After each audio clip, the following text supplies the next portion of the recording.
Good day, Ma'am. I'm Mahuman Ambad, a secondary college student taking up Bachelor of Elementary Education at University of Southern Mindanao.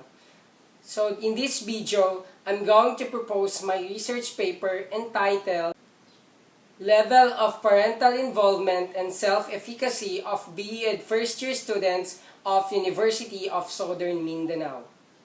Chapter 1. Introduction. Background of this study.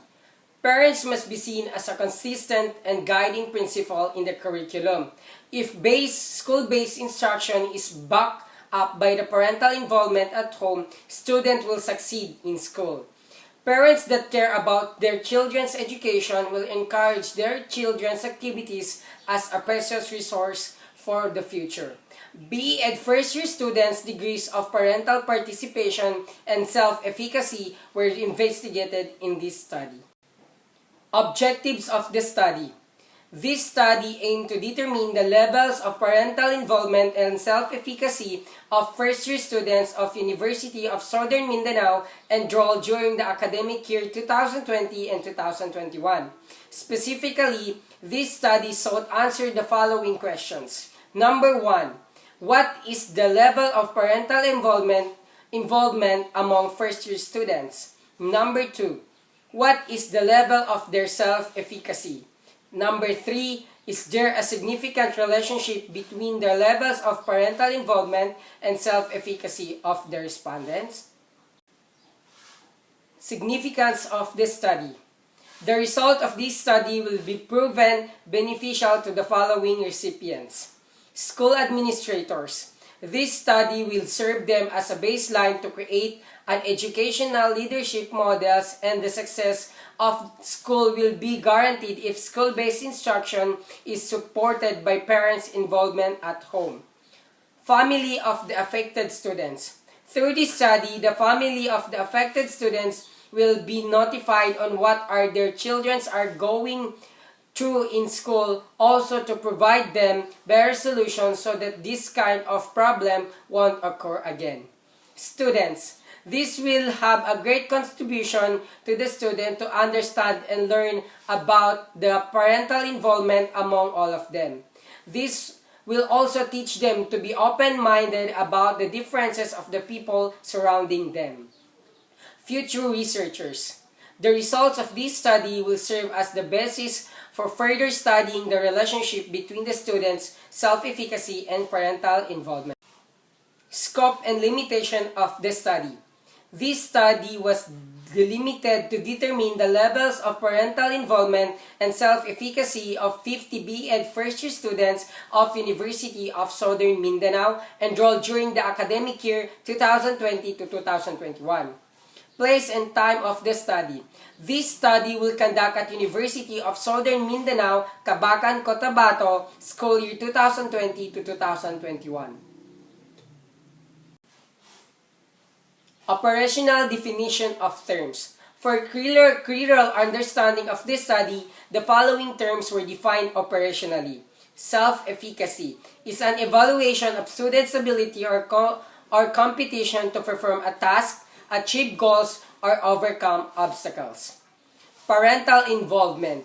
It is the relationship between the parents and the school that shares a concern and work together towards the success of the child in education. Theoretical framework. Psychologist Albert Bandura's self-efficacy theory, Bandura 1997, provided the framework for this study. This theory refers to an individual's belief that he or she will be able to accomplish a specific task. As students perceive self-efficacy is believed to be influential on the student's level of performance, choices of tasks, and the amount of effort put into performing those tasks. It is also determine how people feel, think, motivate themselves, and behave.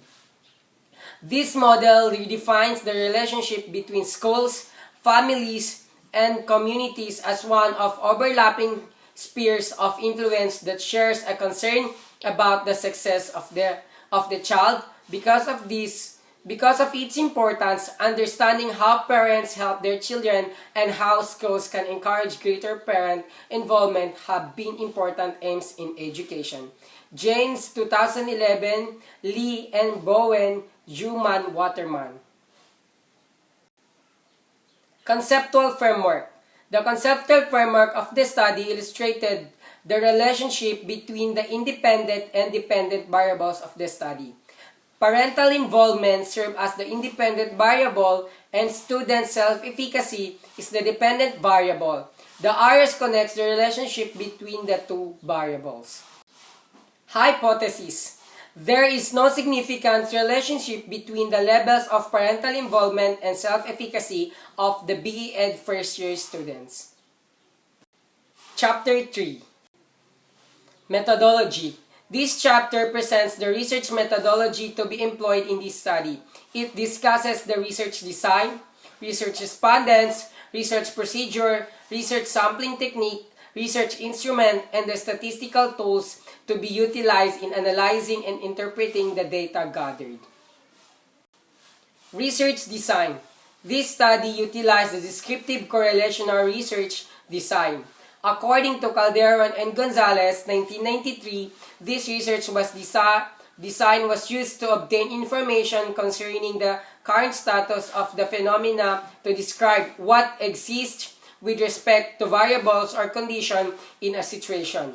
Since the events or the conditions had already occurred or existed, relevant variables were merely selected for an analysis of their relationship. It involves a hypothesis formulation, testing, and use logical methods in inductive and deductive reasoning in order to arrive at generalizations. Research respondents. The respondents of the study were the 50 students of BE Ed first year who were enrolled during the academic year 2020 to 2021 at University of Southern Mindanao, Cabacan, Cotabato. Research instrument. The primary instrument was a self-made survey questionnaire used in gathering data on the levels of parental involvement and self-efficacy of BE Ed first-year students of University of Southern Mindanao.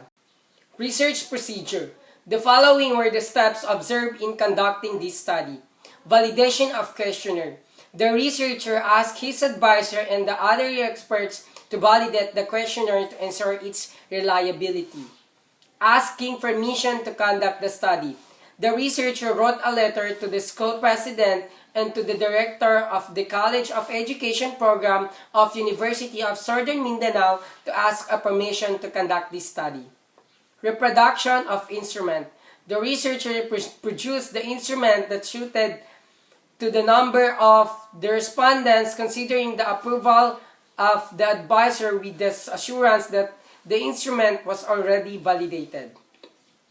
And administration of the instrument. After the permission was granted, the researcher administered the instrument to the target respondents.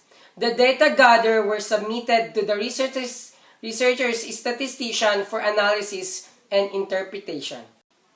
Statistical analysis. For analysis and interpretation of the data gathered by the researcher, the following statistical tools will use. Weighted mean, frequency count, and percentage were utilized in problems 1 and 2, while in problem 3, the Pearson product moment correlation, Pearson R, will use. So that's all. Thank you, ma'am.